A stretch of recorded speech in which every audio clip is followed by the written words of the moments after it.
Question आपसे क्या पूछ रहा है, which of the following ideas did not form a part of early phase of India's development policy, कि इंडिया के अर्ली फेज के जो डेवलपमेंट पॉलिसीज थे ना उनमें से इनमें से कौन सा नहीं था, ठीक है ना, which of the following was not the part.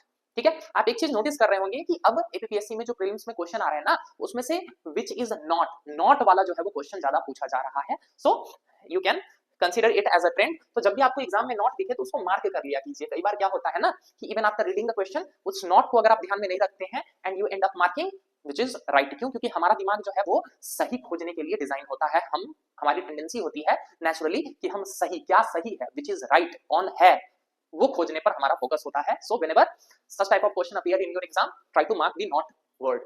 So now listen, तो इनमें से कौन सा अर्ली फेज में नहीं था? प्लानिंग। आप जानते हैं कि भारत में प्लानिंग को आजादी के जस्ट बाद अडॉप्ट कर लिया गया था एंड यू नो दैट्स कि in the year 1950-51 planning commission was constituted and 51 से फर्स्ट 5 ईयर प्लान स्टार्ट हो गया था। तो प्लानिंग तो अर्ली फेज से ही है।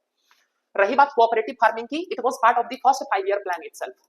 फर्स्ट 5 ईयर प्लान में ही भारत में कोऑपरेटिव फार्मिंग को बढ़ाने की कोशिश की गई थी, ठीक है ना। क्यों? क्योंकि भारत उस टाइम जो है वो बहुत ज्यादा फैमाइन या फिर बोल सकते हैं कि फूड ग्रेन क्राइसिस से जूझ रहा था। It was suffering from the problem of food grain crisis. So in order to increase the food grain production, cooperative farming was adopted as what a measure in the first 5 year plan itself.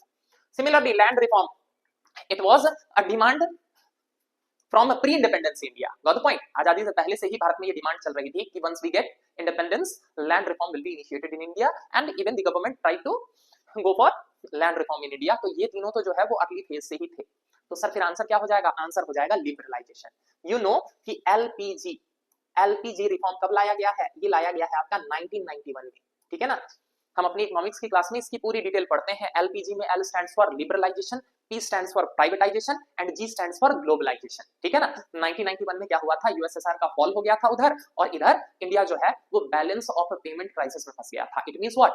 We did not have enough dollar to repay our import bill for next 15 days. इसी को हम क्या कहते हैं? Balance of payment crisis. और ऐसे में हमें आईएमएफ के पास क्या करने जाना पड़ा था? लोन लेने जाना पड़ा था। और आईएमएफ ने लोन देने के बदले जो कंडीशन हमारे ऊपर इंपोज किए थे उन्हीं में से ये एक कंडीशन था कि इंडिया को एलपीजी रिफॉर्म्स को अडॉप्ट करना होगा, और इंडिया को एलपीजी रिफॉर्म को अडॉप्ट करना पड़ा।